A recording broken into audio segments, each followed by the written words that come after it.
Bien, pues seguimos con Jorge. Jorge Cher es doctor en la Universidad de Valencia en el programa de Derechos Humanos, Democracia y Justicia Internacional, licenciado en Criminología y Derecho por la misma universidad, también es máster en Sistema de Justicia Penal por la Universidad de Lérida, profesor ayudante de doctor de la Universidad de Valencia y además es autor de diferentes publicaciones, entre las más recientes cabe señalar los límites penales a la libertad de expresión, el enaltecimiento del terrorismo en redes sociales, etcétera.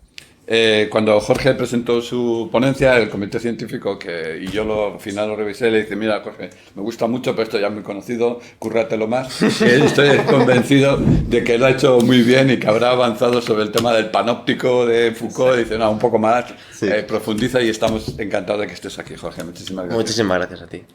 A ver, que activo yo también el crono. Bueno, muchas gracias Miguel, Miguel y las compañeras también, Arantxa y Beatriz.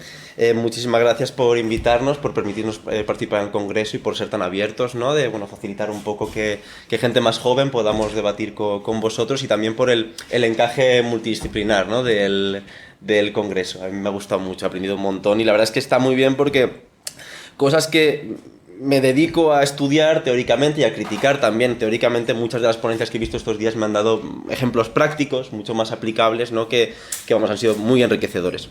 Mi ponencia realmente yo creo que es una cuestión que hemos visto ya de forma transversal, creo que ha sido un poco el leitmotiv, ¿no? de estos 2 días, hemos visto de forma sutil cómo la vigilancia impregna, no mancha toda esta nueva técnica. Yo lo voy a analizar desde la forma más cruda de vigilancia, que es el control social formal, el sistema punitivo del Estado. Es decir, cómo de alguna forma esta nueva técnica resultante del cálculo algorítmico, del uso del algoritmo, seguro que utilizo mal el término, ¿vale? Pero bueno, yo lo voy a utilizar y ya luego corregimos, cómo esto impregna el sistema de justicia penal.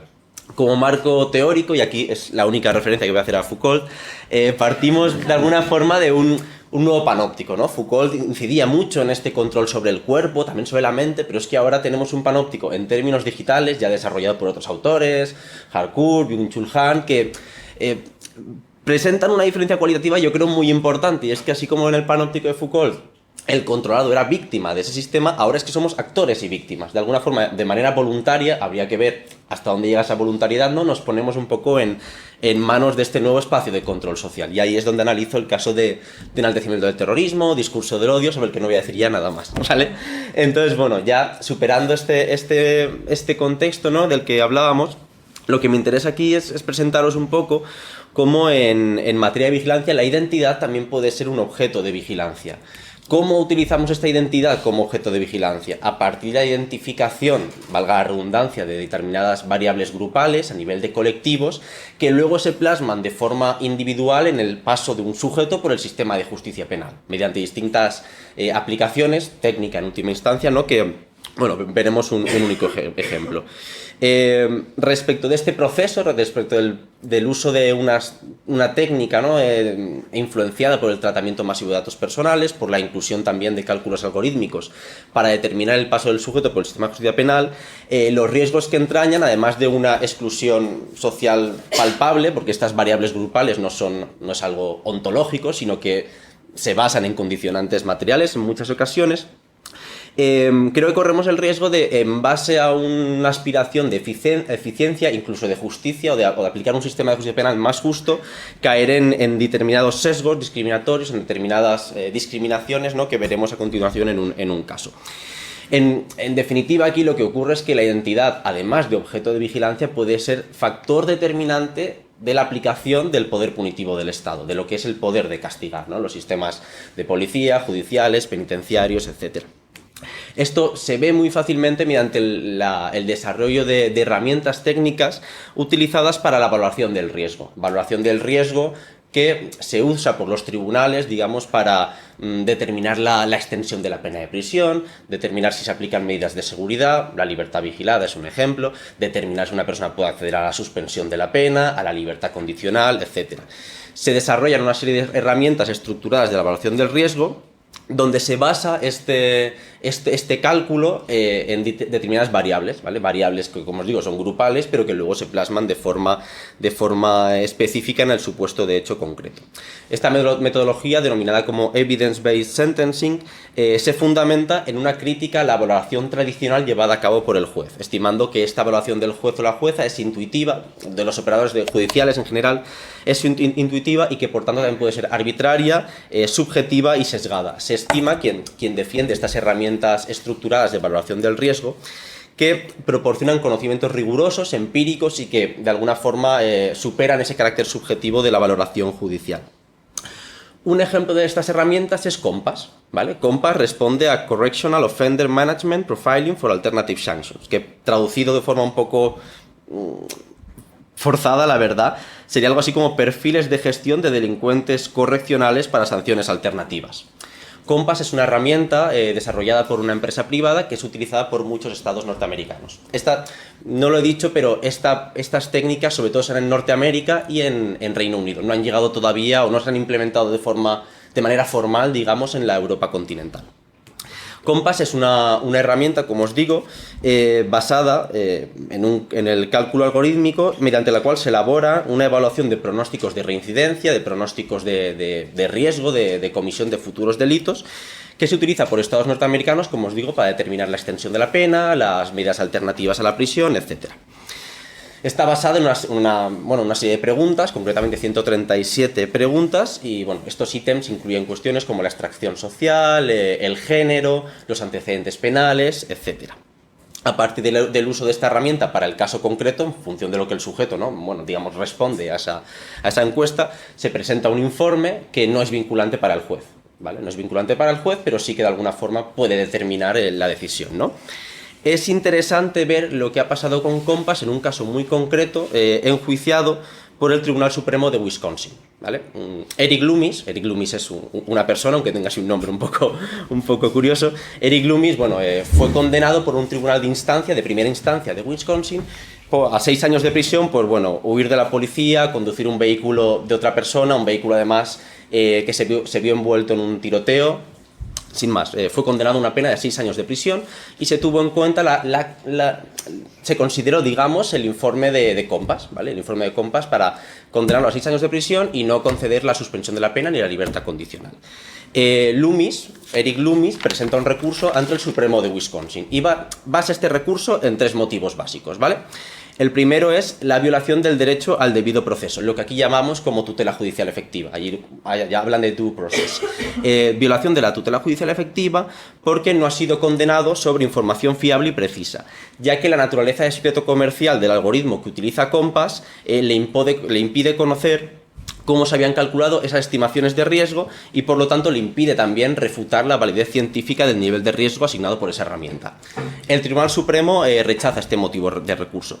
Lo rechaza porque la empresa publica información sobre la herramienta, información básica sobre cómo funciona, suministra también al operador judicial una serie de directrices para utilizarlo, y el hecho de que por secreto comercial, por secreto de empresa, no publique cómo funciona específicamente el algoritmo no vulneraría esa tutela judicial efectiva.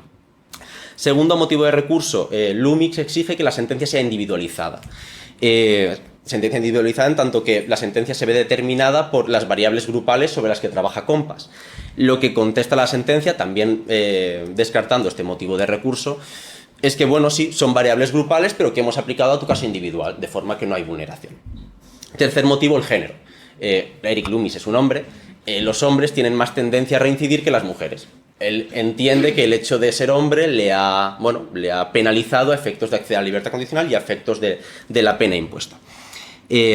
Lo rechaza también el Tribunal Supremo de Wisconsin, en tanto que estima que el género es una variable más de la herramienta y que no pasa nada porque se introduzca en estas cuestiones.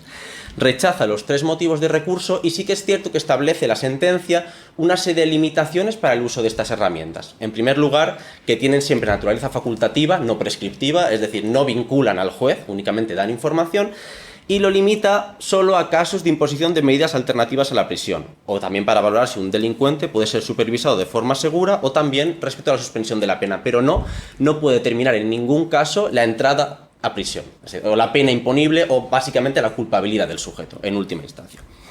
Bueno, posibles críticas a la sentencia, incluso también a este uso de herramientas, ¿vale? Y sobre eso ya trabajamos en el debate. En primer lugar, la inseguridad jurídica. Es decir, me parece contradictorio que se limite solo, es decir, al limitar el uso de compas a estas cuestiones como si la persona puede ser supervisada, sobre si imponemos medidas alternativas, de alguna forma se incide una contradicción. Se incide en la contradicción de que, o si se cae, digamos, una contradicción. Si la valoración del riesgo indica que el delincuente no puede ser supervisado efectivamente en la comunidad, ello ya puede ser un argumento muy relevante para condenar. Es decir, pese a que no lo podemos usar para condenar, si la herramienta le dice al juez, no, esta persona no puede ser supervisada en la comunidad, lo que estamos diciendo es, bueno, también tiene visos de ser culpable y tiene visos de ir a prisión. Segunda crítica, los sesgos en los operadores jurídicos, el sesgo de anclaje. Es decir, si la herramienta te dice que esta persona no puede ser supervisada por X motivos, pese a que su naturaleza solo es consultiva, ya puede de alguna forma determinar la valoración del juez. De alguna forma, si ya te están dando una respuesta pretendidamente científica, neutral, el juez es fácil que ya tienda a alcanzar mediante su razonamiento jurídico esa decisión, ¿no? Es como si te dicen que debe ser condenado a 10 años de prisión. Bueno, pues en base a eso ya vamos a modular qué delitos habría que imponer. Pues bueno, en este caso creo que se podría aplicar. Hablamos de sesgos de anclaje en tanto que se dan en la forma en que el juez aplica esa decisión, pero también hay sesgos sistémicos. El sesgo sistémico, por ejemplo, es incluir los antecedentes penales como criterio. ¿Quién tiene más antecedentes penales? Determinados colectivos que en ocasiones pueden estar en exclusión social o en una situación de exclusión social. En Estados Unidos los negros tienen más antecedentes penales que los blancos. Pese a que la raza no sea un criterio directo, de forma indirecta sí que puede ser un criterio, porque siempre van a tener, en el estado actual de cosas tienen más antecedentes penales que otras razas. Y bueno, termino ya. Última crítica. El uso de algoritmos secretos en el sistema de justicia penal me parece que es inconcebible, obviamente, desde esta tutela judicial efectiva, pero también desde un sistema de justicia penal público. Es decir, supone en última instancia un riesgo, yo creo, muy palpable de privatización del sistema de justicia penal.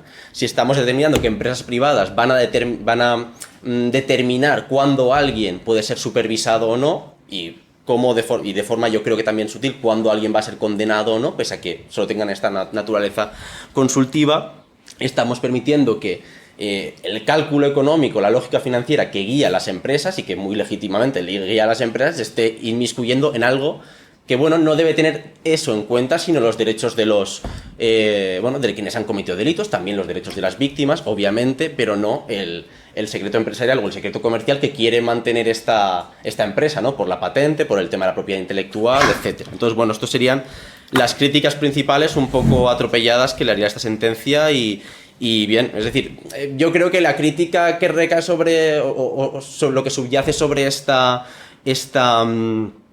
medidas, estas herramientas, es a veces no nos fiamos de los jueces, obvio, porque la formación jurídica a veces es un poco sesgada, ¿no? Pero claro, creo que eso no nos tiene que llevar a desconfiar en tal manera para permitir que empresas privadas sean las que determinen estas decisiones, ¿no? Y termino porque me pasa un par de minutos. No pasa nada. Así que nada. Gracias, Jorge.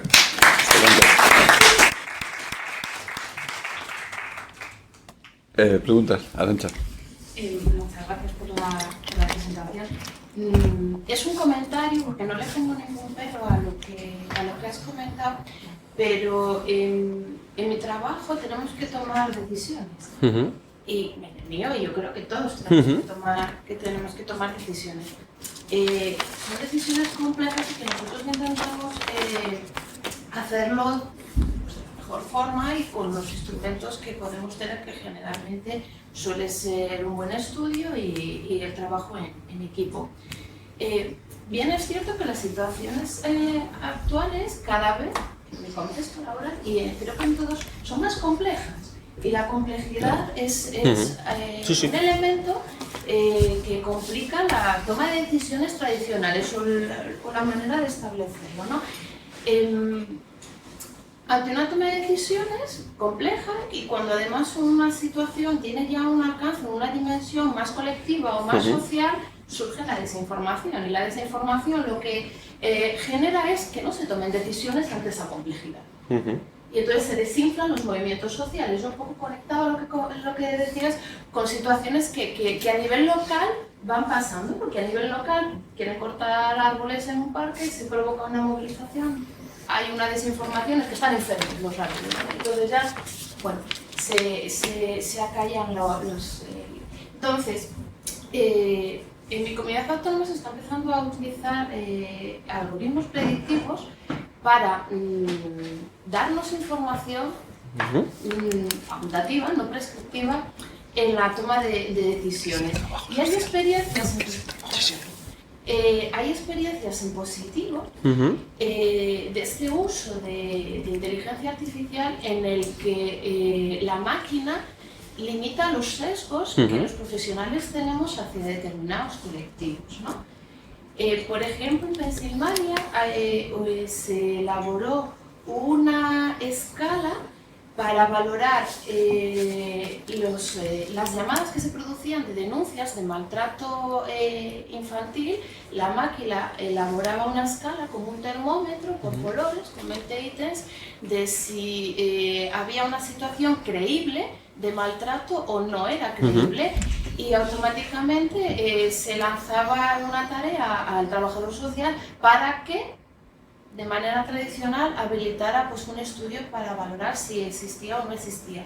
Y esa máquina, como resultado, lanzó que el sesgo racial a la hora de investigar familias bajaba. O sea, sin la máquina, los trabajadores sociales poníamos más el ojo en las familias de color que en las familias que no eran de color. Y que yo aquí en mi sistema pienso en bueno, pues, migración, minorías étnicas. Entonces, en exclusión existe una herramienta que establece algoritmos predictivos que ponemos en comunicación con la otra persona y le decimos, oye, que la máquina da que vas a estar 5 años en estas situaciones. Vamos a empezar a hablar y vamos a trabajar sobre un proyecto de vida. ¿Qué un proyecto de vida? Lo comentó el compañero que se sentó atrás, y un proyecto de vida que supone tener una identidad fuerte. Trabajar sobre la seguridad personal, trabajar sobre el sentido de pertinencia y entonces son inevitables. Sí. Y vamos a convivir con ellos. Sí. Hay que aprender y hay que establecer mecanismos correctores y quizás ser muy listos y coger lo positivo. Claro. No, super, que va, súper interesante. No, a ver, yo de entrada... Gracias por regalar. Es tu cumpleaños, claro. Tienes 5 minutos más si quieres. No, no los tienes. No, a ver, bueno, yo lo que he sido realmente en la ponencia he sido muy crítico también porque teníamos poco tiempo, ¿no? Y todo está abierto a matizaciones. Es decir, si por ejemplo herramientas como Compass fueran públicas y fueran desarrolladas de forma pública, sin este secreto comercial, yo creo que por ejemplo ya sería mucho más interesante, ¿no? El poder aceptarlo y poder realmente conectarlo un poco con el entendimiento que le damos a la tutela judicial efectiva, incluso también a la presunción de inocencia, ¿no? Que son principios súper arraigados en el derecho penal y bueno, en todo, en el ordenamiento jurídico en general, ¿no? Entonces yo no va esto así en plan negacionista, ¿no? Y yo entiendo que antes o después esto se va a implementar también en la Europa continental. Lo que pasa es que yo creo que sí que deberíamos aprender de los errores que se están cometiendo ya en Estados Unidos, ¿no? Y bueno, desarrollar una forma que sea coherente con los principios garantistas que inspiran el derecho penal. Cualquier rama del ordenamiento jurídico, pero el derecho penal sobre todo, porque es el que puede determinar que una persona se vaya 5 años a prisión o qué tal, ¿no?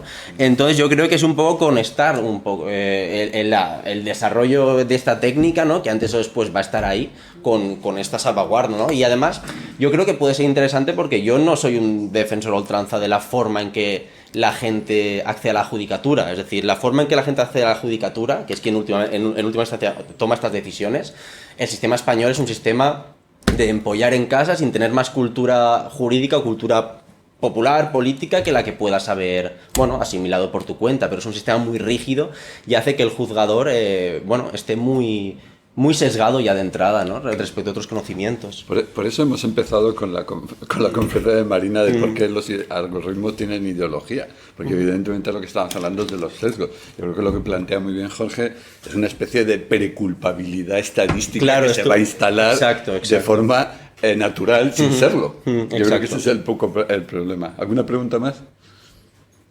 Simplemente para matizar una cosa, por ejemplo, con los modelos matemáticos en economía donde se usan evidentemente sistemas como Wall Street, la predicción de la evolución de la bolsa. Lo que se ha demostrado, y hay un libro precioso que os recomiendo, se llama Taking the Floor, que lo que se ha demostrado es que ese tipo de modelos al final tienen que ser corregidos por la intuición de los individuos. Sí, Que, por ejemplo, en la crisis de 2007 lo primero que se echó de las grandes compañías de inversión fue a los matemáticos. Claro, pero es que el sistema financiero es muy bueno lo que comentas, José Luis, porque acaba confirmando sus propios prejuicios. Claro, o sea, es que los modelos tienen sesgos de confirmación. la economía se mueve por lo último menos la racionalidad. En muchas ocasiones. Entonces, como creo que va a pasar una crisis, la crisis pasa. No solo eso, o sea, es la autoprofecía, la profecía autocumplida. Las compañías de inversión tienen un modelo muy similar, con unos parámetros muy parecidos. Realmente, al final, el mercado, hay un concepto, no sé si es el de resonancia, pero vamos, hay un concepto que es eso, el de que al final tú predices una cosa, como todos los modelos se van a comportar de esa forma, al final eso se confirma. Se confirma. Vamos, simplemente era la matización. No, muy interesante. Los modelos al final han sido corregidos por la intuición de los individuos. Sí, esto es un concepto antropológico, el de la profecía autocumplida. Hay estudios donde en California lo cuento muy rápido, en California se preguntaba por etnias el fracaso. Y entonces decían, no, es que como somos una minoría, por eso fracasamos, porque estamos marginados. Pero resulta que eso se cumplía con los hispanos y con los de color, pero no se cumplía con los asiáticos. Que son los especialistas. Entonces, lo que demostraba en ese estudio de antropología es que la gente de color adolescente fracasaba porque era lo que se esperaba que fracasara. Y en cambio, como las familias asiáticas imponen unos criterios de capacidad de trabajo, de superación a las generaciones una tras otra, cumplían también esa profecía de los padres, ¿no? De hecho, es una minoría emergente. Si vais a cualquier universidad americana, la minoría emergente dominante en las universidades son las asiáticas. Claro. ¿Alguna pregunta más? Nuevamente hay un Rodolfo, que es Akerlof, que es premio Nobel de Economía y hace cosas de economía e identidad. Lorenzo. Buenos días, muy brevemente, además no te he podido oír, me hubiera encantado y venimos de la misma universidad, pero no he podido llegar antes. Pero de las muchísimas cosas que este tema sugiere, a mí me hace gracia y quería comentarte. Nunca se ha juridificado, pero serviría el teorema o la afirmación clásica de Blackstone que decía que es mejor que haya 100 culpables en la calle que un solo inocente en prisión. Si eso lo implementas en un algoritmo, si es una empresa privada no te lo compraría nadie, incluso aunque el algoritmo o el sistema de inteligencia artificial fuera público, pues tampoco. Lo digo que también nos hemos de ver con la realidad de bruces, con que la sociedad no está preparada para implementar la teoría sobre estas bases. Vamos, les he puesto el ejemplo porque lo hacían sobre números, pero imagino que sería irresistible para la sociedad el decir, oye, vamos a dejar ante la duda, vamos a dejar, cuando por lo general estos algoritmos, sobre todo si están desarrollados en el ámbito privado, la presunción de inocencia, aunque la mantienen, pero tienden a invertirla porque el primer escándalo en contra, pues dejan de vender el producto. Claro, obvio, es que es lo que comenta al final, ¿no? Que la decisión judicial se privatiza. Es decir, responde un poco a coste-beneficio. Yo entiendo, ¿no? que lo que dices tú, la permanencia de estas herramientas, si van ligadas a empresas privadas, es su uso, y su uso va a ser determinar culpabilidad, o sea, no sé si tendrán cálculos, es que no lo sé, de hasta qué tanto por ciento necesitamos para ser rentables, ¿no? Tanto por ciento de veredicto de culpabilidad, bueno, o veredicto no tanto de culpabilidad como de esta persona no puede ser supervisado, no puede hacer la libertad condicional, pero... Y ahí sí que estoy súper de acuerdo con esa... Porque tampoco es que sea un algoritmo muy desarrollado, es algo más automatizado, pero en España ya tenemos el sistema Biogen, que genera una dinámica bastante perniciosa. No sé si ha salido en las... bueno, no, yo no lo he dicho. En el semáforo verde, amarillo y rojo se mete una serie de datos para maltratadores domésticos, bueno, no sé ahora ya de género, y claro, la idea que es, pues que la policía tiene ese informe, le sale la predicción, si sale naranja y sale rojo, se lo pasa a la fiscalía ¿qué va a pedir? Me parece que sí. A ver quién se atreve con la que está cayendo actualmente. Exacto. A que habiendo una maquinita que te ha dicho que la peligrosidad era alta, entonces lo pasa al juez y le pide prisión. Y a ver qué juez se resiste a ir en contra del sistema. La decisión es humana, pero al final... Sí, es un poco lo que he dicho realmente en la... ¿Cómo? Yo trabajo en servicios sociales y trabajo con ese sistema.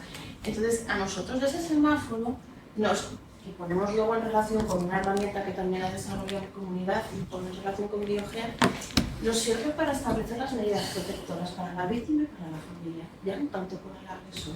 Es más el riesgo que corre la víctima que la culpabilidad que se le imputa al presunto agresor. Y bueno, la presunción de inocencia en el tema de género, pues da también para... Vale, eso es otro debate. Para las medidas, y eso puede estar muy bien, y ahí equivocarse tiene importancia, por lo tanto, pero el fiscal luego pide prisión o no prisión en muy buena medida en base al semáforo. Muy bien, parece que los jueces también se enfrentan a la inempleabilidad en el futuro. Bueno, Jorge, muchísimas gracias. A ti.